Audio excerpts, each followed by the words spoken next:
네, 구독자 시청자 여러분 반갑습니다. 박 작가입니다. 네, 어제는 제가 개인적인 사정으로 시황 영상을 전해드리지 못했는데요. 자, 오늘은 그동안에 있었던 일들을 또 모아서 한번 공유하도록 하겠습니다. 오늘 영상이 도움이 되셨다면 구독, 좋아요, 알림 설정, 댓글 정중하게 부탁드리겠습니다. 네, 어제 미국 3대 지수는 혼조세로 마감을 했습니다. 그런데 이 수치들을 보시면요, 굉장히 소폭 상승하고 소폭 하락했기 때문에 사실은 좀 횡보에 가까운 움직임을 보여준 것도 맞습니다. 자, 이런 결과들이 나온 이유는 지금 은행주들 위주로 기업 실적이 발표가 되고 있는데 실적이 굉장히 양호하다는 거예요. 그런데 그런 상황에서 지금 어제 경제지표 중에서 소매 판매가 발표가 됐는데 소비가 예상보다 훨씬 더 강력하다라는 수치가 나왔습니다. 왜냐하면 예측치를 좀 많이 뛰어넘는 수치가 나오면서 장기 국채 금리가 다시 상승을 했고 결국은 혼조세로 마감을 했습니다. 자, 그래서 이번 주에는요, 국채 금리 이외에도 계속 3분기 기업 실적 발표들을 주시를 해야 되고 무엇보다도 지금 지정학적인 또 긴장감들에 대해서도 주시를 해야 됩니다. 바이든 미국 대통령이 이스라엘을 현지 방문을 한다라는 계획이 나왔죠. 그리고 미 상무부가 중국으로의 어떤 반도체 및 반도체 장비 수출 통제를 더 강화한다라는 또 정책들을 발표를 했거든요. 그래서 어제 엔비디아가 4.5% 이상 하락을 했습니다. 그래서 지금 여러 가지 어떤 상황들이 좀 복잡하게 돌아가고 있다라는 것을 강조를 드리겠습니다. 네, 그러면 어제 국채금리를 상승시킨 가장 직접적인 원인이죠. 미국의 소매 판매를 한번 보시면은 이전치보다는 조금 하회를 했지만 예측치의 2배가 넘는 상승률을 기록했습니다. 자, 이거는 근원 소매 판매도 비슷한 결과가 나왔는데요. 지금 이전치를 하회를 했지만 예측치를 3배 가까이 상회를 했습니다. 자, 그래서 지금 미국의 강력한 이 소비가 꺾이지 않고 있다라는 어떤 시그널로 나오고 있는 거죠. 그런데 이 소매 판매는요, 미국 전체 소비의 3분의 1을 차지하기 때문에 이 경제의 건전성을 가늠하는 굉장히 중요한 어떤 지표로 평가가 되거든요. 그래서 어제 그런 국채가 갑자기 또 급등하는 반응이 나왔던 부분들이고요. 자, 그러다 보니까 이 미국의 강력한 소비에 의해서 연준의 어떤 추가 긴축의 위험도 더 커졌다라고 볼 수가 있습니다. 연준의 셈법이 굉장히 복잡해진 거죠. 네, 그래서 장기 국채 금리가 조금씩 상승을 하고 있었는데 어제 발표가 되면서 좀 급등하는 모습을 보였습니다. 이게 10년물이고 요 30년물인데 비슷한 현상들이 지금 일어나고 있고 절대적인 기준으로 봤을 때 굉장히 높은 수치인 게 2007년 이후로 거의 다 최고치에 다시 근접을 하고 있습니다. 거의 16년 만에 최고치라고 볼 수가 있는 거죠. 네, 현재 연준의 고위 인사들은 비둘기파적인 발언을 이어가고 있다고 말씀을 드렸죠. 토마스 바킨 리치먼드 연은 총재 같은 경우는요, 이 경제 지표가 실제 보여주는 것보다 더 약할 수 있다라고 얘기를 합니다. 그러니까 어제 소매 판매 같은 경우 크게 나왔지만 실제와는 다를 수 있다. 뭐 이렇게 해석을 하면서 이런 약세들이 인플레이션 압력이 완화되는데 도움이 될 것이다. 그러니까 인플레이션이 지금 조금씩 잡히고 있는 것 같다라고 얘기를 합니다. 자, 그러면서도 인플레이션 경로가 아직은 명확하지 않고 우리가 충분히 했는지 더 해야 할 일이 있는지를 판단하는 데는 아직 시간이 더 필요하다라고 얘기를 하면서 금리 인상에 대한 어떤 여부들은 여전히 남겨두는 모습들을 보였습니다. 네, 지금 이스라엘과 하마스 간의 전쟁이 계속해서 좀 점화가 되고 있는데요. 이제 가자 지구에 지상군 투입이 좀 임박한 상황이 됐습니다. 자, 이런 상황에서 바이든 미국 대통령이 지금 18일에 이스라엘을 전격 방문한다라는 소식이 전해졌습니다. 그리고 네타냐후 이스라엘 총리를 만나서 이번 사태 해결을 위한 어떤 외교적 노력을 하겠다라고 했습니다. 그래서 지금 바이든 대통령이 방문하는 시점에서는 지상군 투입을 미룰 거라는 전망이 나오는데요. 네, 여기에 대해서는 미국 내에서도 좀 많은 어떤 비판 여론들이 있습니다. 블룸버그에서 이런 기사를 냈습니다. 바이든이 미 의회에 우크라이나와 이스라엘에 1,000억 달러의 추가 지원을 요청할 계획이다. 자, 이런 발표가 나왔거든요. 그러니까 지금 미국 현지에서는 여러 전문가들은요, 미국이 외국 전쟁을 지금 지원하기 위해서 스스로 파산을 하고 있다. 지금 이렇게 이야기를 합니다. 자, 그러면서 재정이 적극적으로 약탈이 되고 이건 항상 그래왔던 일이지만 그 추세는 굉장히 가속화되고 그리고 납세자들이 거기에서 굉장한 피해를 얻고 있다라고 지금 주장을 하고 있는 거죠. 그래서 미국의 세금들이 이런 곳에 지출이 되면서 미국의 재정은 더 나빠지고 있다라는 겁니다. 자, 그런데 사실 미국의 상황 자체는 미국이 뭐 세계 경찰 이렇게 불리고 미국의 달러가 이 기축통화면서 세계에서 가장 영향력이 큰 어떤 통화로서 활용이 되기 위해서는 당연히 미국은 정치 외교적인 노력들을 해야 되는 거죠. 그렇기 때문에 지금 이런 어떤 포지션들은 미국의 포지션들은 지금 굉장히 좀 복잡한 세법이 있겠지만 미국의 입장에서는 일정 부분 중요하다라고 생각을 할 수 있고요. 자, 그럼에도 실제로 보시면은 이스라엘과 하마스 충돌 이후로 이 안전자산인 미국 국채 가격이 오히려 상승을 해서 금리가 낮아지는 요인이 됐었죠. 그래서 조금씩 좀 진정세로 전환을 하기도 했다는 겁니다. 그렇기 때문에 지금 미국의 어떤 국격이 높아지는 것 자체가 미국의 어떤 달러의 가치를 지켜내고 미국의 국채를 가장 안전한 자산으로 만들어내는데 지금 도움이 된다라는 의미거든요. 자, 그리고 이런 상황들은요, 사실 비트코인에게도 영향을 미치고 있는 것이 맞습니다. 더 블록에 따르면요, 이 하마스가 이스라엘 공격에 앞서서 암호화폐로 자금을 조달했다는 보도가 나오면서 이 암호화폐에 대한 어떤 규제들이 더 강력해질 가능성도 생겨나고 있는 거죠. 그래서 지금 보도에서는 코인베이스가 미국 내 암호화폐 로비 활동을 더 어렵게 만들 수 있다라는 입장들이 나오고 있습니다. 그래서 이 베렌버거는 코인베이스의 목표 가격을 좀 낮게 제시를 하면서 투자 의견은 중립으로 이제 전환을 했습니다. 네, 오늘 거시경제 이야기가 조금 평소보다 길어졌는데요. 좀 간단하게 정리를 하겠습니다. 결론적으로 다음 달 FOMC 미팅에서 금리를 동결할 것이다 라는 의견은 여전히 90%에 가깝기 때문에 절대적이라고 볼 수 있습니다. 그런데 12월에는 그 전망들이 계속해서 조금씩 내려가고 있는 모습들을 보이고 있습니다. 네, 그럼 비트코인 차트를 보겠습니다. 네, 그저께 굉장히 큰 무빙, 근래 들어서 가장 역대급 무빙을 보여주면서 30K를 터치를 했는데, 결국은 이 블랙락 ETF의 승인 뉴스가 가짜인 것이 밝혀지면서 지금 현재 가격은 28.3K에 머물고 있습니다. 중요한 저항이자 지지 구간이 28.1K를 넘어섰기 때문에 이 구간에서 지금 또 어떤 움직임을 보이느냐에 따라서 단기적인 추세들이 변경할 수 있는 중요한 기로에 놓여 있다고 볼 수 있습니다. 네, 어제 비트코인 가격은 0.37% 하락으로 마감을 했습니다. 반면에 이더리움은 2.15% 하락을 했고요. 나머지 알트코인들도 1%에서 2% 정도로 대부분 하락으로 마감을 했습니다. 네, 그리고 이런 스팟성으로 상승하는 프로젝트들도 있었습니다. 네, 그래서 어제 비트코인 도미넌스는 또 큰 폭으로 장대 양봉을 그리면서 촬영 시점 기준으로는 52%를 넘겼습니다. 굉장히 높은 수치라고 볼 수가 있습니다. 네, 그리고 최근에 이 비트코인과 이더리움, 그리고 비트코인과 바이낸스 코인의 어떤 연관 관계성들을 보면은 이 지표들이 계속해서 하락을 하고 있다는 걸 볼 수 있습니다. 그러니까 이 비트코인과 이더리움의 괴리감, 그리고 비트코인과 바이낸스 코인의 괴리감이 굉장히 멀어지고 있기 때문에 지금 현재 시장은 비트코인 주도장으로 볼 수가 있는 겁니다. 네, 공포미 탐욕 지수는 어제 52에서 두 계단 하락해서 50입니다. 그런데 중립 상태를 유지를 하고 있고, 그저께 코인텔레그래프의 오보로 인해서 그저께는 뭐 하루 사이에 5계단이 상승을 했었습니다. 네, 그러면 CVD 차트를 간단히 보겠습니다. 먼저 이 파이어 차트를 보시면요. 지금 전후로 굉장히 뚜렷한 매수벽이나 매도벽은 존재하고 있지 않습니다. 그래서 지금 하단에서 아주 옅게 촘촘하게 지금 형성이 되어 있는 상황이고요. 매도벽도 마찬가지로 비슷한 양상을 보이고 있습니다. 그리고 지금 가격대 바로 위에서 지금 아직은 뚜렷하지 않은데 가격이 아마도 28.6K 부근까지 더 상승을 하게 되면은 아마도 강력하게 매도벽이 형성될 가능성이 높습니다. 네, 그러면 고래들의 움직임을 한번 보겠습니다. 자, 이 지표를 뒤에 장표들과 좀 비교를 해야 돼서 오늘은 좀 개념을 정확하게 말씀을 드리겠습니다. 제가 커먼 체인에서 CBD 지표를 보는 방법에 대해서 영상을 제작을 했는데요. 관심 있으신 분들은 한번 보시면 도움이 될 것 같습니다. 자, 이 지표는요, 사실 고래를 의미하는 것이 아니라 어떤 이 규모의 물량의 이동들을 의미를 하는 겁니다. 자, 그러니까 이 구간에서 지금 가장 큰 규모의 물량들이 갈색 물량들이 진입을 했다는 것은 굉장히 크게 지금 물량들이 움직여줬다라는 걸 의미를 합니다. 그래서 지금 그 소식이 가짜뉴스가 전해지면서 큰 물량이 이동을 했고요. 그래서 가격이 크게 급등하는 데 기여를 했습니다. 자, 그리고 나서 계속해서 이 물량들은요, 매수와 매도세가 진정세를 보이고 있습니다. 자, 반면에 이 구간 동안에 이 두 번째로 큰 규모의 보라색 같은 경우는 이 구간까지 같이 매입을 했는데 이 구간에서 이 소폭 물량을 던지면서 가격을 하락하는 요인이 됐습니다.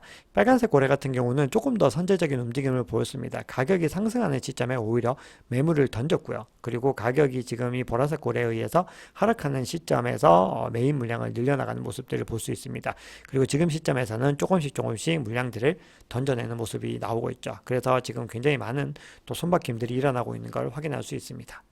네, 그러면 지금부터는 지금 이 시장의 상황들을 또 여러 가지 뉴스들과 데이터를 통해서 확인해 보겠습니다. 네, 어제 우리 가슴을 굉장히 좀 웅장하게 만드는, 좀 뜨겁게 만드는 발언을 이 블랙핑크의 레리핑크 형님께서 하셨는데요. 지금 뭐라고 얘기를 했냐면은 퀄리티에 의한 어떤 비행이었다. 저 이렇게 이야기를 하고 있는데 이 크립토 랠리가 ETF 승인 루머 때문이 아니라 결국 이 비트코인의 퀄리티, 이 크립토의 퀄리티에 의한 것이다라고 주장을 하고 있습니다. 이 레리 핑크가 이렇게까지 변한 부분들은 굉장히 고무적이라고 할 수 있는 게 과거에 정말 비트코인에 대해서 굉장히 혹독하게 비판을 했던 사람이었는데 이런 분들이 계속해서 바뀌고 있는 겁니다. 그래서 이렇게 바뀐 분들이 너무나 많이 있죠. 그렇기 때문에 시장이 변화하고 있다라는 거를 우리가 깊이 고민하지 않아도 느낄 수 있는 부분이라고 할 수 있습니다. 네, 블룸버그 인텔리전스의 애널리스트입니다. 제이미 구치가 이렇게 얘기를 합니다. 이 전통 금융이 실물 자산의 토큰화에 성장을 주도하고 있다. 이렇게 주장을 하고 있습니다. 그러면서 지금 전통금융이 퍼블릭 블록체인에서 발행하는 이 실물자산 성장을 주도하고 있는데 미국 머니마켓 펀드 토큰화 규모가 올 초 1억 달러에서 현재 6억 달러로 증가를 했다라고 합니다. 그러면서 여기에는 주로 이더리움, 스텔라, 폴리곤 등이 활용이 되고 있고 NFT, 게임파이, 실물자산 토큰화는 현재 초기 성장 단계이다. 그렇기 때문에 엄청난 성장 잠재력을 지니고 있다라고 주장하고 있습니다. 네, 그런데 이런 움직임들이요. 지금 블랙락의 현물 ETF 승인과 더불어서 모든 움직임들이 지금 맞물려서 돌아가고 있는 것들을 우리가 여러 가지 정황으로 확인을 할 수 있습니다. 이거는 뇌피셜이 아니고요. 공식적으로 확인되고 있는 어떤 정보들에 의한 건데요. 주요 선진국 G10의 중앙은행 및 은행 감독 당국 대표로 구성된 이 바젤위원회가 오는 2025년 1월부터 이 주요 은행들이 암호화폐 익스포저를 공시하도록 하는 제안을 발표했습니다. 자, 이 얘기는 어떤 의미일까요? 네, 지금 비트코인, 이 암호화폐가 제도권으로 완전히 편입이 되었다라는 의미로 볼 수가 있는 거죠. 자, 이렇게 바젤위원회가 암호화폐 익스포저 공시를 의무화하는 이 제안을 한 이유는요. 이 암호화폐 시장의 투명성을 제고하고 암호화폐 시장의 안정성을 강화하고 그리고 암호화폐의 대중화를 이끌겠다라는 의지로 볼 수가 있는 거죠. 좀 더 정확하게 얘기하면 이 암호화폐가 이미 너무 많이 대중화가 되었다는 겁니다. 그렇기 때문에 암호화폐 규제를 정비를 하는 거고요. 그리고 궁극적으로는 이 암호화폐가 금융 시스템에 완전히 편입되고 있다는 걸 의미합니다. 네, 그리고 EU에서도 암호화폐 기업들이 세무당국에 고객 보유 자산 보고 의무화를 하도록 하겠다라고 새 규정을 공식적으로 채택을 했습니다. 네, 이런 흐름들이 빨라지고 있는 것은 현물 ETF의 어떤 승인과도 계속해서 궤도를 같이 하고 있는 모습들입니다. 월가의 공룡들과 전 세계 글로벌 금융기관들은 이미 이러한 어떤 추세들을 다 알고 있었던 거죠. 그래서 물밑에서 계속해서 준비를 해왔던 거고 그걸 개인 투자자들이 완전히 인지하기에는 좀 어려움이 있었던 건데 이제는 계속해서 이제 가시화가 되면서 공식화가 되고 있는 분위기입니다.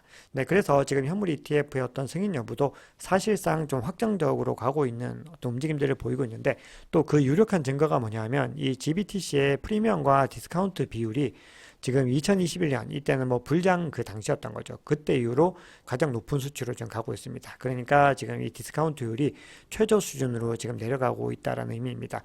이게 2022년 작년 말경에서 2023년까지만 해도 거의 마이너스 49%였습니다. 거의 반값 할인을 해줬는데 지금 이게 많이 축소가 됐다라고 하는 거는 이 GBTC의 현물 ETF 전환 자체도 굉장히 시계가 빨라졌다. 어떻게 보면 사실상 가시화가 되고 초읽기에 들어갔다라고 볼 수가 있습니다. 네, 그런데 지금 가짜뉴스가 일어났던 그 당시에도 고무적인 변화들을 보면은 이 지갑을 통해서 추산하는 겁니다. 이거는 앞서 CVD 지표 같은 경우는 바이낸스에서 주문량, 물량의 이동으로 측정을 했기 때문에 어떤 지갑 대 지갑의 어떤 움직임들을 측정할 수가 없는데 요거는 라지 홀더들, 즉 지갑을 기준으로 측정을 했을 때 이 큰 규모의 고래들은요, 가짜뉴스에 움직이지 않았습니다. 아주 요지부동한 모습들을 보였던 거죠. 그렇기 때문에 지금 시장의 가장 중요한 키 플레이어들 같은 경우는요, 굉장히 좀 안정적으로 이 시장을 바라보고 있고 꾸준히 매입하는 데 집중하고 있다는 걸 우리가 확인을 할 수가 있습니다.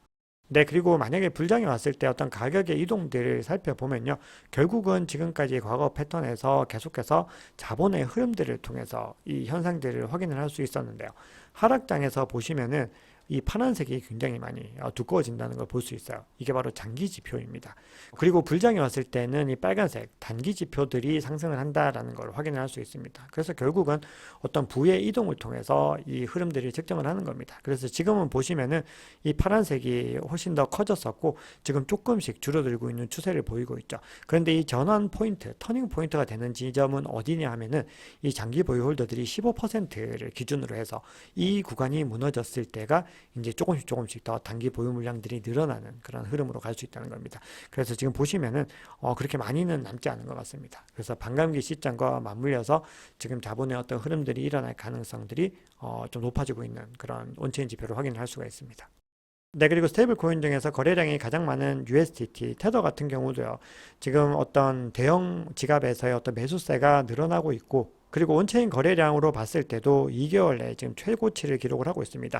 이렇게 테더의 매입이 계속해서 늘어나고 있다라고 하는 것은 향후에 변동성이 발생할 가능성을 의미하는 거라고 말씀을 드렸죠. 자, 이런 여러 가지 변화들은 최근에 가격이 지지부진한 이더리움에서도 나타나고 있습니다. 자, 이더리움 고래 주소는 주로 100만 개 이상을 보유하고 있는 이 주소를 고래라고 우리가 부르는데요. 이 고래 주소가 현재 이더리움 공급량의 32.3%를 보유하고 있습니다. 2016년 이후로 가장 높은 수치를 기록을 하고 있는데요. 이렇게 고래들이 적극적으로 이더리움을 매수하고 있다라고 하는 것은 어떤 의미를 지니고 있을지 우리 시청자 여러분들께서 한번 생각을 해보시면은 굉장히 향후 이더리움 투자에 도움이 되실 것 같은데요. 결국은 결론적으로는 장기적인 가치를 인정하고 있다는 의미로 해석을 할 수 있습니다. 네, 리플에 대해서도 간단하게 좀 소식을 전해드리면요. 지금 리플이 주주 커뮤니케이션 담당자를 채용한다라고 공지를 올렸다고 합니다. 자, 이 얘기는 리플랩스의 어떤 ICO, 기업 공개가 좀 가까워지고 있는 신호로 볼 수가 있습니다. 그래서 지금 리플의 기업 공개와 관련해서는 제가 크립토 투어에서 별도 영상을 올려두었으니까요. 혹시 안 보신 분들은 보시면은 향후의 상황들을 이해하시는데 도움이 될 것 같습니다. 자, 그럼에도 불구하고 이 XRP 커뮤니티에서 활동하는 인플루언서는 10월 달에는 아마도 아무런 일도 일어나지 않을 것 같다라고 이야기를 합니다. 자, 그러면서 이렇게 얘기를 합니다. 너무 지나친 희망을 가지지 마십시오. 그거는 건강에 굉장히 해롭습니다. 자, 이렇게 얘기를 하면서 결국 XRP는 우리가 예측하지 못했던 순간에 급격한 상승을 가지고 갈 것이다. 이렇게 얘기를 합니다. 제가 요즘에 리플 영상들을 좀 크립토투에 많이 올리고 있죠.